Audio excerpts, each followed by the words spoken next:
Hello, good evening. Welcome to this health hack seminar. So what we're going to do tonight is we're actually going to go through a couple of health hacks and things that you guys can implement into your life so that you can live a healthier, better, longer life. So the first thing, our intention as an office is to help as many people as we humanly can to positively impact and change their lives. So my intention as a provider is to do exactly that. And a big way that our office can do that and that I can do that is to share knowledge with people.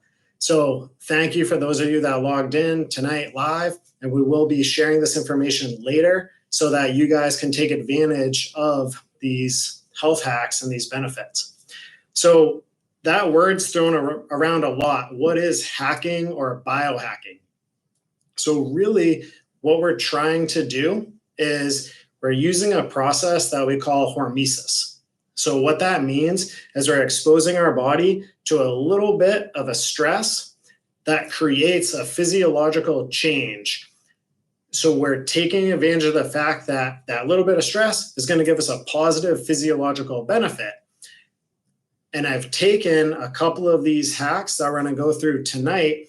That way you guys can implement them into your life and make it something that's easy. So you can get those benefits, but I'm not going to ask you to change big things as far as your life goes. Okay. So the very first one that we're going to talk about is cold exposure. And I want you guys to know that we're going to go through quite a few in about an hour's time. And I could really spend probably the entire time just talking about cold, or this next one that we're going to go into, which is heat. So the first thing, I kind of described the biohacking a little bit, but we're really trying to optimize our biological potential. So getting the most out of our body that we can. And the way that we're doing that is with hormesis. So those short bouts of stress or physiological stress to create that change. So when we're using cold, there's a couple different ways that we can do this, but really what we're acting on is called cold thermogenesis. So there's two different types. The first one is called shivering thermogenesis, and that happens in our muscles. So that's what we do when we're warming up. So when you step outside and it's a cold night, or maybe you're in a city that's cold and you're not used to that, and you start to shiver and your muscles kind of start vibrating. That's your body creating some heat. The other type of thermogenesis is called non-shivering, and that happens inside of the fat in our fat cells in our body. And the way that our body does this, in that fat, that's called brown adipose tissue. And maybe you've noticed this before, but a baby does not shiver because they have high amounts of that brown adipose tissue, and they have very minimal when it comes to that skeletal muscle. So that shivering thermogenesis is not going to work for them. That's why those brown adipose tissue, that count is so much higher. Not so much of the white fat, but that brown adipose tissue is your good fat. That's in our neck. That's around all of our blood vessels and arteries. That helps insulate them. So we want to have more of that brown adipose tissue. And the difference, what makes that the good fat versus white, where it's the bad fat, is the brown. What makes that browning effect is increasing what are called mitochondria. And that's something we're going to revisit a lot. And if you watch the first webinar with Sean, the next one coming up, he's going to talk specifically about that mitochondrial health. So I'll touch on it a little bit today, but what you guys should understand is back in high school science class, when we saw our cell, inside of that cell, you have what's called the mitochondria. That's the powerhouse of the cell. So it produces energy. So the more mitochondria you have in your body, the more efficient you're going to be at producing energy, about having energy, and all the metabolic processes are going to happen a lot faster when you have that better functioning mitochondria. Okay. So what we're going to go through, and part of that cold exposure creates a process that's called mitochondrial biogenesis. So that's how we get rid of your old mitochondria that don't work, and we're creating new ones that work well and work really efficient. So when we're exposed, and we'll talk about what exposure means at the end, each of these hacks, I'll kind of tell you guys how we should implement it. So for the cold, what happens when we're introduced to that exposure is it releases a protein called uncoupling protein 1. And basically what that does is it destroys the energy gradient, or think of like a battery. There's a negative and a positive side. Well, in that mitochondria, there's a positive and negative charge on either side of that wall. And when those charges are pretty close, or it gets to that excitatory phase, it's easy to have kind of metabolic actions happen. But that uncoupling protein destroys that gradient. Now that mitochondria has to work really hard to produce heat and produce energy to rebuild that gradient. So there's a negative and a positive charge again. So we can go through our processes. Well, when that happens and that mitochondria has to work super hard, it's going to take that white adipose tissue, that bad fat, and it's actually going to burn it up for energy. So the more brown adipose tissue you have, or the more mitochondria you have, the more of your bad fat you're going to burn. But what I want to talk about, my big thing for cold, is brain function. So a lot of people have heard of or have maybe experienced this, but it's called brain fog. So maybe you've sat in front of the computer before and you totally forget what you were going to do, what you were typing. You stop in the middle of a sentence, or you walk yourself into a room and you totally forgot what you were going to get. We commonly refer to that as brain fog, because we should be able to remember something for a couple of minutes. You shouldn't lose track of your task that quickly. So if we want to really help with that brain fog, I want to use an example. Imagine that you're driving and you're in LA and the traffic is really, really bad. You're not going to move very much. Think of those roadways as in our brain, what are called synapses. So the connections between the neurons. And if we want information to go from one neuron to another, we want those synapses to be open. And we want to be able to go through or travel on them really fast. So imagine we're on that LA traffic. It's packed. You're not getting to where you want to go. It's really slow. When you're exposed to cold, it would be like getting rid of all the cars on the road and repaving every road. So now there's no traffic. It's a brand new road. It's just you. So those messages can now travel really fast. And that's exactly what happens when we're exposed to cold. So when we are first exposed, it kills those connections. So those little synapses, the connections between the neurons, actually die. But our body produces what's called a cold shock protein. That cold shock protein rebuilds those connections. So maybe you felt this way before if you jumped into like a really cold lake or the ocean or a cold shower, you feel really energized and pretty awake. That is the exact reasoning for that. That cold shock protein is produced because you're exposed to cold that rebuilds the connection between your neurons. So now that's firing and everything's working together. It's working really fast.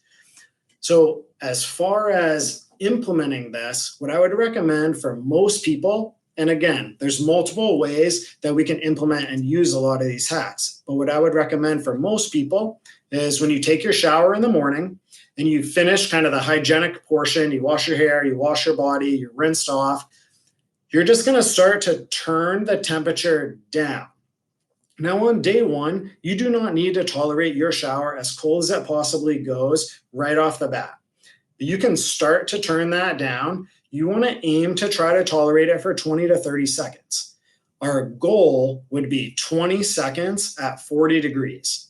Now, not everyone's shower is going to get that cold, and that's where we could use something else, like cold immersion. Maybe you have a pool outside and it's off season. Maybe you have a cold tub. You may have cryotherapy available. But I'm going to start with the easiest one to implement, which of course is your shower. If you don't get down to 40 degrees, you can do 1 to 2 minutes at 57, which almost every shower is at least going to get that cold.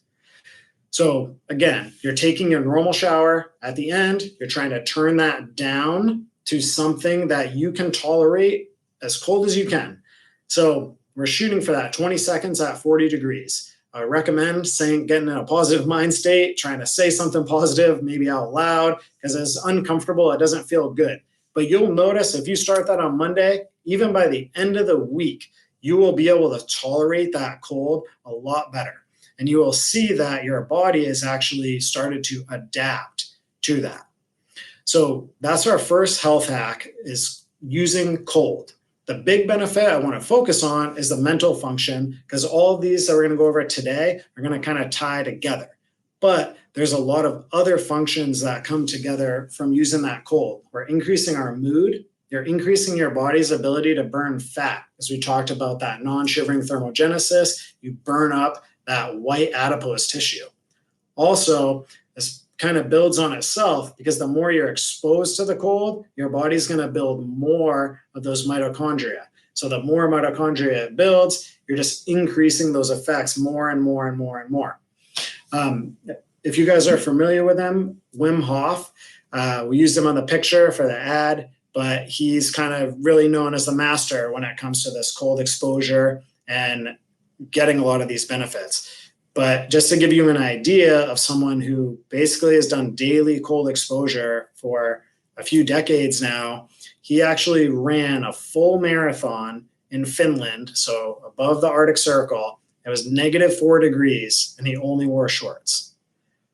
So that's pretty telling as far as our body's ability to change and adapt and really what we can endure. So if you think back to our ancestors, they were going over sometimes deserts or really cold temperatures with very minimal when it comes to clothing. So our body has the ability to do this. We just don't push ourselves that much, especially when it comes to temperature. We're used to being comfortable.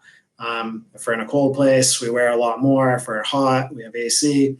So I challenge you guys to implement this one. That's only 20, 30 seconds, a minute at the most of your time to get some really, really good benefits. The next one that we're going to talk about is the exact opposite, which is heat. So again, same premise. With heat, you're focusing on trying to maximize those mitochondria, and we want to increase that mitochondrial function. So with heat, similar to cold, where we produce that cold shock protein, when we're exposed to heat, that produces what's called a heat shock protein. And that heat shock protein has a lot of great benefits, very similar to what the cold shock protein does. So what I want to focus on with heat, though, is how it increases our body's ability to detox. So if you're familiar with our wellness program or come to our office, we talk a lot about this, with the importance of detox and making sure you have good gut health. So this is a little bit different when it comes to detox, is we're not just talking about our gut, but actually what's in our cells all throughout our body. So they tested our saliva, urine, and our sweat. And out of those three things, our sweat has the highest concentration of heavy metals. So what I mean by that are things that we take in, our body cannot clear out. And that will just sit there over time unless we do something. And for most people, unfortunately, or I should say a lot of people, when they pass maybe high school and you get past that time of going to a class that requires you to sweat, they stop sweating at a regular basis. And when you do that, you're not allowing your body to excrete or get rid of and clear out a lot of those heavy metals and those toxins that are stopping some of the normal processes from going on in your body. So just by not sweating, we're making ourselves a lot less healthy. So if we can do this on a regular basis, of course, I don't need to tell you one specific hack to sweat. I'm going to go over a really easy one, but getting out and doing any activity that you truly enjoy and making sure you work out hard enough to break a sweat, that's going to go a long way for you to make sure you actually clear out those toxins. And of course, the more consistent we do it, the better. Because the longer you've allowed those things to sit around in your body, the more you've allowed that to kind of wreak havoc and create change that we don't want. So the sooner we can get rid of that, the better. The other thing that's really important with heat, or that I really like as far as a benefit, is when we're exposed to that. So it could be you sweating. Really what we're going to talk about as far as implementation is using a sauna. But when we do that, you increase your body's ability to synthesize protein. And it's actually by quite a bit. So anywhere from 30 to 40% increase in your ability to synthesize protein. So what that means, if I go to the gym and I work out, and right after that workout, say I have a protein shake, so I'm doing exactly what I should. I'm making sure my body maybe has some simple carbs and some protein so it can help rebuild. But now, if I were to go into the sauna and sit in that sauna, I'm going to increase my ability to synthesize all that protein. So to take in the protein I was just given or what I ate earlier, use that to grow and repair my tissues. As simple as sitting in that sauna for 10 or 15 minutes. Most likely after a really good workout, you're not going to want to do a ton after. So sitting down is not the worst thing. And the amount of benefits that we get from that are huge. So one, we increase that ability to synthesize protein. You're allowing your body to detox because we're getting rid of some of those heavy metals. The other thing that you're doing is you're increasing what's called brain-derived neurotropic factor. What that does, if we go back to the first thing we talked about in cold, when we're exposed to that cold and we lose those connections, those synapses die, well, that brain-derived neurotropic factor helps foster those connections. So if we implemented both of these things together, and in the morning, I took my cold shower, so now I have all these new neural connections. I go and have my workout, have my shake, I'm in the sauna, just relaxing, getting a good sweat, we're losing those toxins, but that brain-derived neurotropic factor is going to help maintain and nurture those new connections that we just built. So you're going to mental-wise or mental function, just stacking those two things together, you're going to be feeling a lot better and you're going to be feeling a lot clearer. So not only does the cold help with that, reducing that brain fog, but because we're increasing your mental function in a sense with that brain-derived neurotropic factor, you're really going to be kind of stacking those benefits on top of each other and getting something even better. The other thing that's really important is when you're in the sauna and you create what's called vasodilation, your arteries are opening up, that makes it a lot easier on your heart. So your heart does not have to pump as hard to move your blood throughout your body. So when that happens, we're really reducing a lot of the stress on your heart. So this is great if there's someone with high blood pressure or they have a heart condition and we're trying to take some of that stress away. Of course, be careful, don't go for a super long time. You have to build up your endurance in the sauna, but this can be really beneficial for that person. Another thing health-wise, when we release those heat shock proteins, what that does is they prevent the buildup of plaque. And that plaque, not in our teeth, but plaques in our brains and in our arteries. So for both dementia and Alzheimer's, that's really big. So if you have a family history of that, or that's something you're concerned about, you know someone that's starting to go through, has early signs, get them in that sauna and get that heat exposure so that they can increase those heat shock proteins and we can help fight off the buildup of some of those plaques. So as far as the implementation goes, what I recommend for most people would be sauna use, and we want to do that 2 times a week for anywhere from 5 to 30 minutes. I've done sauna quite a bit and it took me a while to build up to 30, so don't be discouraged if you feel like you can only stay in for a little while. Remember that that is a shock to your system because you're not used to that. So don't get married to the time. You're just trying to increase that a little bit. Of course, be safe. Make sure you bring water in there with you. Another thing I wanted to add, kind of separate from this hack, but sunlight is something that we definitely don't get enough of, even for living in somewhere as sunny as it is. I thought I would have a solid, continuous surfer tan, but for most of the people, that's not what we see. So our exposure to regular sunlight is pretty diminished as well.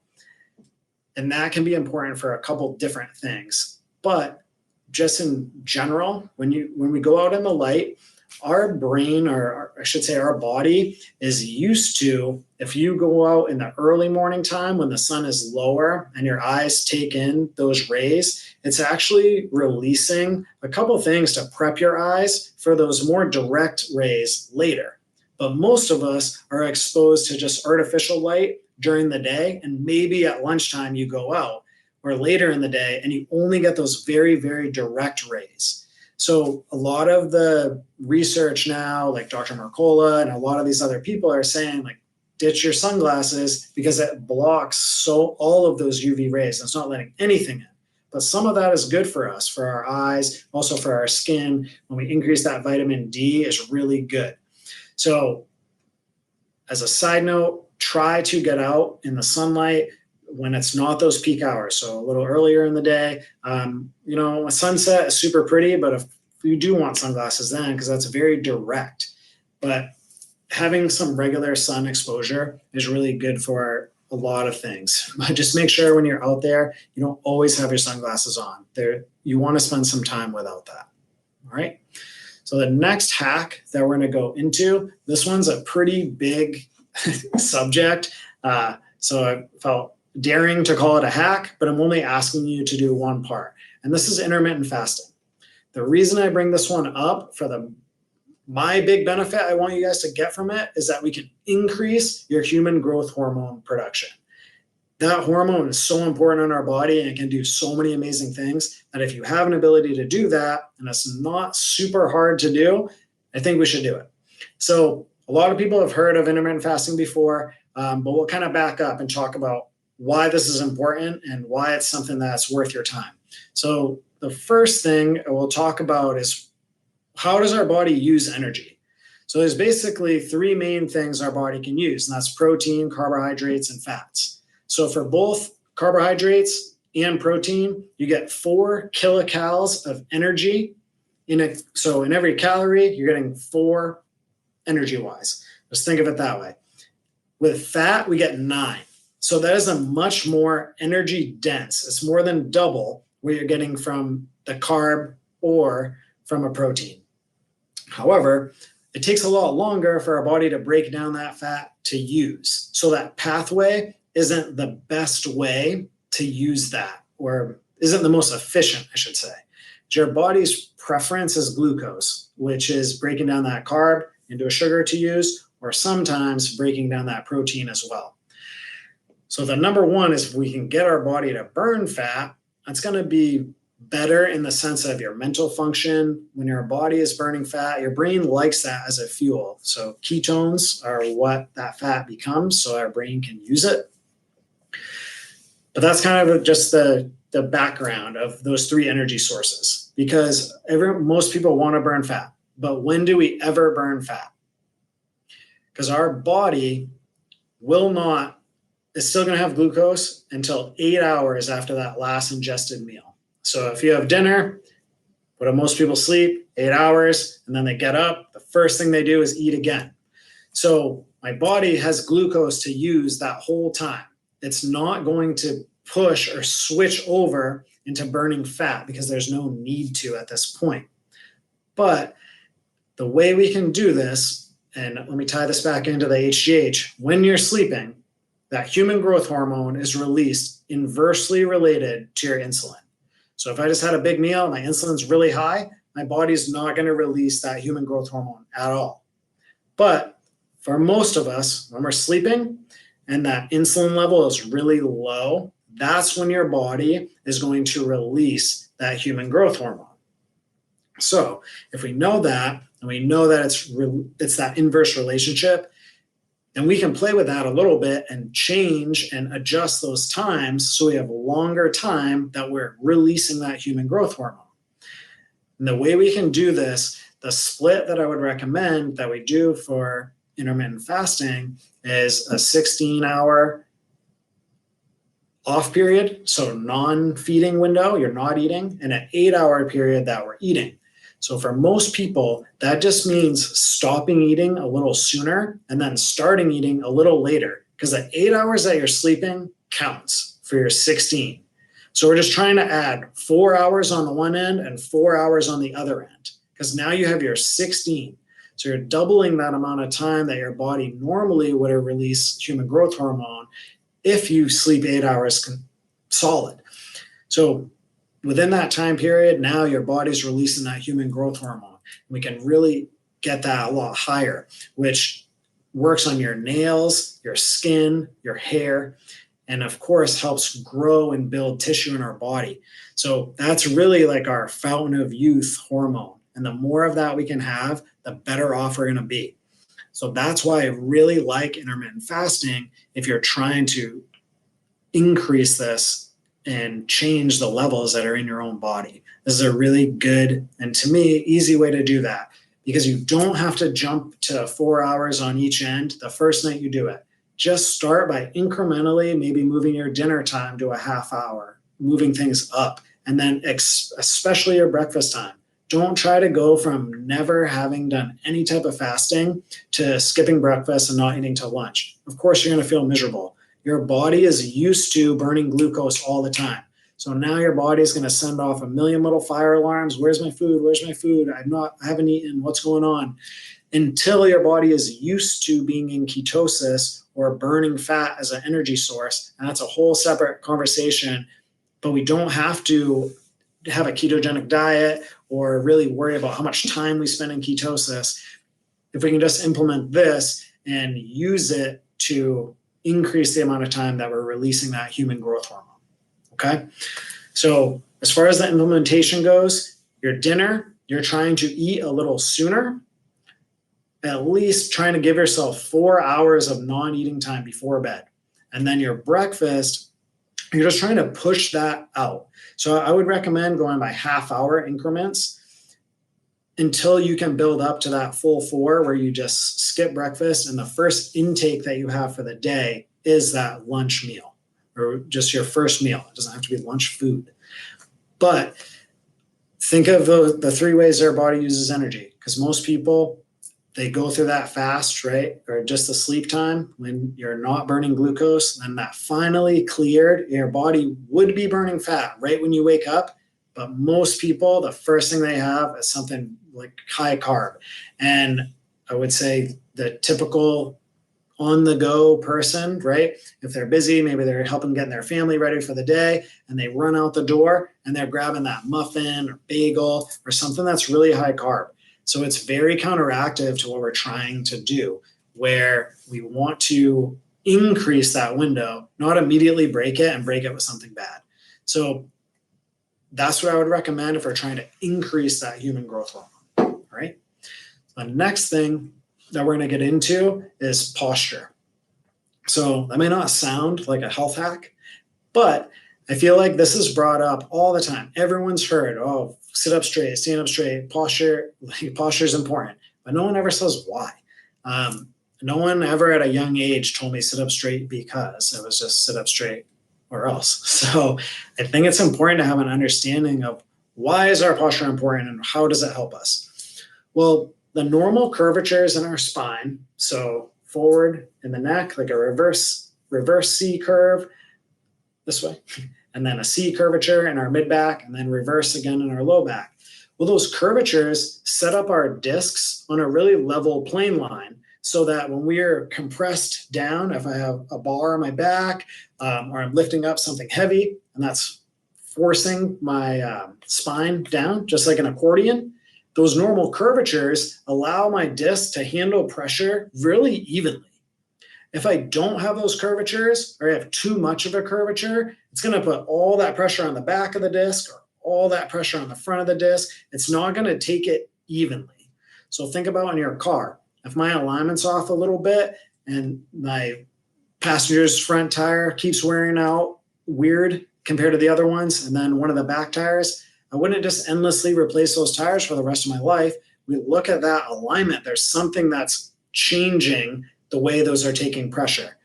Same thing happens in our spine. If I'm really far forward, that doesn't allow me to handle compression. If we're really far here and I'm bent forward, that's not going to allow those discs to take compression either. The other thing is when we have that normal curvature or that good posture, that's going to allow the blood and nerves that exit from the spine to be unimpeded and to get out to those tissues where they need to be. An easy example, we treat a ton of patients with shoulder problems. And the first thing we always look at is mobility through the neck and what the curvature in their neck is like.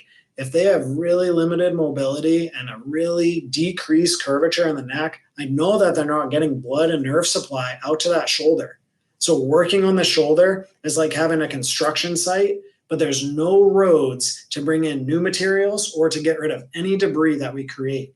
So all of our work that we do in that area, without getting that proper blood and nerve supply, we can stimulate change, but we're not going to get the results that we want.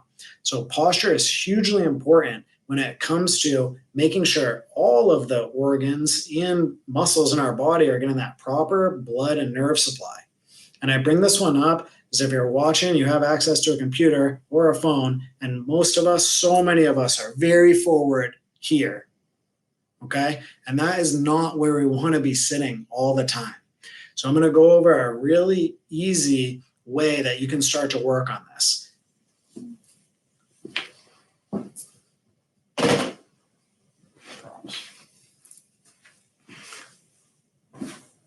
So what you guys can do at home is you can take a hand towel, you're going to roll it up, you're going to hold both ends. I'm going to take that towel and just drape it right behind my neck. My hands are just lightly hanging, not really pulling too hard. I'm going to clench my jaw, not too hard, but just so my teeth are touching. And bring my head back. That's all you're going to do. So you repeat that exercise for 3 sets of 10. There couldn't be an easier exercise. But when you do this, just the weight of that towel kind of hanging, the pressure of your hands will help move that third vertebrae forward a little bit. So we can take you from having that ski jump in your neck where you're very forward to having that curvature back. So when we have the curvature in the neck, you're getting that blood and nerve supply that you're supposed to out to the rest of those organs, out to those muscles, out to all these joints that don't have a great blood supply, and it's reliant on our movement. So you have to make sure that the nerve and the blood are going to all those tissues. The other thing, when you have that really forward head carriage, this is something, look at this the next time you're at like a family reunion and you're with your family. If you have some older people where their head is really forward and they're complaining about some other symptoms in their body, they're finding that a lot of this is just related to that curvature in the neck. It puts so much pressure on our brainstem that with people like with Parkinson's, it's not allowing certain areas of the brain to be active. That's why you see some of those tremors. They're trying to stimulate those areas in the body. So if you see someone, there's a loved one, that head is really forward, just share with them that tip. Hey, I learned this. I think it could really help get your neck back. You don't have to share all the other reasons, but this can be something that makes a really big difference. The other part, going back to the rest of the joints in the body, and kind of like I said with a car, when we're not loading these joints properly, anywhere in our body where it starts to feel bone on bone, I wish it went the other way and our body could just put something in there to either lubricate that joint or create space, but your body's response is putting down more bone. So that creates a really arthritic joint. And we see patients sometimes where that joints become so arthritic, instead of having that nice joint space, there's too much bone growth and it really destroys that nice space that they had. And it becomes very difficult to work because maybe that joint really can't move very much. It's kind of stuck. So this is something that becomes really hard to counteract the further you get down the road. So aside from the towel, there's a lot of different things that we can do to work on your posture, but it really becomes case specific. Some people really have to open up the chest. Some people have more of an issue with how their pelvis sits, and that's where their problems come from. But I would say a massive percentage of the low back pain patients that we see, or even neck, it comes down to a postural issue. If their pelvis is really far forward and now they're taking the pressure all on the back of that disc, then anything they do that loads their spine is going to be really painful. And it's going to get to a point where it's not just like, oh, when I'm in the gym and I do 300 plus pounds, that hurts my back. It's going to be when I pick up my nephew, or when I pick up my kids, or when I'm unloading the groceries, it really bothers it. So what I'm trying to say here is when I'm really far forward like this, that's all the pressure on the back of that disc. Where I'm level, my belt line is level here. we're going to evenly load that disc. And if we're not doing that, you're going to wear out those joints a lot faster than they need to. Okay. The next thing that we're going to go into is sleep. So these last two, I have a hack and I have something for you to do, but I really believe with this one with sleep, it's tricky. There's so many different reasons that people don't sleep well. So the best I can say is knowledge is power. And I want to educate you on some of the basic things. And we're going to talk a little bit more about waking up. And if we can master this part, I think you'll do a lot better on the sleeping through the whole cycle. So I want to share something with you guys. I heard this from Mel Robbins. If you're familiar with her, she has a book called The 5-Second Rule. And she's on TV a lot now. Anyways, so in her book was one of the first places I learned this. And I used to struggle with, I would always hit the snooze. My college roommate hated me when I move out like first week because I consistently would do that and until I had to go. And I never felt better from all that duration of hitting snooze. And in this book, I learned something that was really interesting, and Mel Robbins shared this, and it's called sleep inertia. So basically, when you go to sleep, your body wants to sleep in 2 4-hour blocks. So for most people, when they sleep, I would say this happens in kind of 2 categories. Now, either you sleep all the way through, and you sleep really well through the night, and when you wake up, you just don't want to get up right then, or you sleep through that first block, you get up and you go to the bathroom, and then you fall right back to sleep. And you sleep that other block, and then you wake up. So either way, when you wake up at the end of those 2 4-hour blocks, so we've got our 8 hours of sleep, and you go to hit that alarm. Once you've woken up after the 8 hours, your body now switches to 1-hour blocks. So whatever you do, if you go back to bed, your body is saying, all right, they just signed up for another hour. So when I hit that snooze button, my body is essentially releasing this chemical cocktail that is getting me prepped for another hour. Conveniently, that is not how alarm clocks are set up. It's 10 minutes, not a half hour, not an hour. So if you can understand this part, and it was enough for me between this and there was a Marcus Aurelius quote, and between the two, I'm like, I'm done ever hitting snooze. It's not worth it. Because when you hit that snooze button, you're only getting 10 more minutes, but it can take you and your body up to 4 hours to recover from that. So it takes a lot longer for you to cognitively feel like you just had a good night's sleep and you just woke up. You're going to feel really groggy for a lot of the day because that whole chemical cocktail that was released when you signed up for the extra hour, it takes a while to counteract. Because when you went through those 2 4-hour blocks, your body was ready to give you a chemical cocktail to start to get everything going, to essentially get all the machinery running, mentally to kind of get everything turned on. It's like everyone is checking into work. And then when you hit that snooze button, you send all the workers home. And then when they come back, they're kind of disgruntled and it takes a while. So it's like we're waiting around till lunchtime to be productive.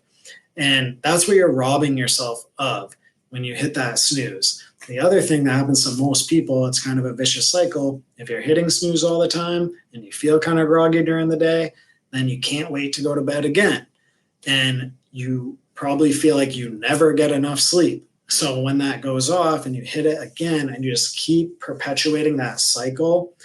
So if you can first get that part under control, the other part, if you really struggle to sleep, there's different things. You see this in the office all the time, little aches and pains that we're treating. That stops people from falling asleep because they can never find a comfortable position to sleep in. I had a patient just recently finally change her pillow after I think it was close to about 4 years. So it was way overdue. She's like, my neck pain went away the next day. So there's a lot of things that we can talk about that might be stopping you from sleeping, but this is a really easily controllable factor that you guys can look at and start to I wouldn't say manipulate, but just do. I know it's not easy to just break a habit like that, especially when you first wake up in the morning, and you still have what I call a sleep brain, where whatever you have internally that you're telling yourself, all the reasons you have to get up, don't seem to outweigh how comfy your bed is or all those other things. But if you're going to remind yourself that this 10 more minutes is not going to make me feel that much better, and I'm robbing myself of potentially 4 hours where I could be really productive and really be like my best self, that is not worth it to me. I mentioned the other part that was really helpful. There was a Marcus Aurelius quote where, and I don't remember it exactly, but he really struggled with insomnia. So a lot of times when he was kind of waking up, he had only slept for a very minimum amount. But he would ask himself, is it my duty to lay in these sheets or to serve the people? So I feel like when you have something that ties you to your reason, and maybe that's the one extra part that you need, is just a little reminder of your reason for getting up. Personally, right before I go to bed, I like to make a couple thoughts in my notebook, and then I have that same thing there in the morning, and that's the first thing I look at. So it's a nice way to build some continuity through your days where you don't feel like, oh, I slept. What did I do yesterday? And you kind of lost traction. It allows some carryover, and it also becomes a greater tie. I keep that close to my phone, so when I get up to turn my alarm off in the morning, that's the first thing I read. It's really easy to not hit snooze. So just to recap, that was sleep inertia. Don't hit snooze, because when you hit it for that 10 minutes, you're signing up for potentially 4 more hours of you not feeling the best that you can. Okay. So those are the hacks that we are going to go through for tonight. I want to thank all of you guys for joining us. Please stay up to date on both our social media. If you're not on our mailing list, please contact us so we can add you, so you know when everything is coming out. Like I mentioned earlier, Sean will be doing the next webinar, and we're going to be going over mitochondrial health. So some of the stuff that I touched on today, where we're using heat and cold therapy to improve that mitochondrial function, he will get a little bit deeper into those. I would ask any of you that found value in this, please follow us, subscribe. That way you can get the next set of webinars, and please share our information with anyone that you know that would benefit from this. I want to thank you guys all again for spending some time of your evening to learn this information. I hope you'll implement it into your life. So I want to give you a little recap of what we went over. The first one was cold. So if you can go in your shower at the end, when you've done your whole hygienic part, turn it down as cold as you can tolerate. We're shooting for 20 seconds at 40 degrees. If you cannot tolerate, or your shower doesn't get that cold, you can do a few minutes, 1 to 2 minutes at 57 degrees. Remember your other options. You can go in the ocean. If you do the ocean, you really need the 20 seconds. Or if you have an off-season pool or access to a cold tub, or you want to do cryotherapy, it's going to be a lot lower in the time. For the heat, we want to use the sauna. One thing I didn't talk about would be infrared sauna. Depending on the area that you're in, that might be really popular there, as opposed to the wet sauna, where we're actually putting water on the rocks to create the steam. But if your gym has a sauna, that's the best place you can do it, because you're finishing that workout, going straight to the sauna, and you're really maximizing a lot of the other benefits that you got from your workout. So if we do those two, you're only up to, we'll call it 15 minutes of time, right? It's going to be a little variable on the sauna. Then the next one that we talked about after that was intermittent fasting. So we're trying to build the time that we have on each end. So when we stopped eating, and then before we start our breakfast, so that we can create a 16-hour window where we're not eating, and just an 8-hour window where we're eating. But that was to increase that human growth hormone, because when your insulin is high, your human growth hormone is low. When your insulin is low, that's when your body's releasing it. So the longer we can have you without glucose, the longer you're going to produce that human growth hormone. And that was for your hair, your skin, your nails. That's really kind of your fountain of youth hormone. So the more we can release that, the better. After that, we talked about your posture. And I showed you guys this really easy thing you can do at your house where you're letting your hands hang, taking your chin, and you're going straight back. So my neck is going back over the bulk of the towel. A little bit of pressure with my arms is helping to move that vertebrae forward. So we create that fulcrum and we have a nice reverse C curve in the neck. The last one that we talked about was sleep. And we touched on sleep inertia. So basically that was saying, I want to sleep in 2 4-hour blocks. When I complete those and I get to 8 hours, my body wants to then switch to 1-hour chunks. So if you hit snooze, that could cost you up to 4 hours of feeling like you're normal you and having that same brain function. So if you can implement that, you're not hitting snooze anymore because you understand how sleep inertia works, and you're doing that cold shower in the morning, that's drastically going to change the way that your brain functions. And then if we add some of those other things, you're using the heat so that you're detoxing your body from those heavy metals. You're also making it easier on your heart. You're increasing that brain-derived neurotrophic factor so that your connections that we create from those cold shock proteins are going to work a lot better and faster. And then if we get our posture to where it should be, you're not going to wear out your joints improperly, and you're going to be able to add the muscle that you want. Because your body's intelligent. If you're in really bad, poor posture, and I'm trying to build my chest, but I'm in this really forward position, my body is not going to do that. It doesn't make sense to add muscle onto a tissue that is already shortened and it's stuck that way. So we have to have good posture and have a good foundation for our body to even allow us to build more. So I hope that recap made sense. That was a lot of information in a short amount of time. But if you guys have any questions, please reach out to our office. Thank you so much for joining me. And like I said, Sean will be doing the next webinar so you can learn more about your mitochondrial health. I hope you guys have a great evening, and thank you for joining.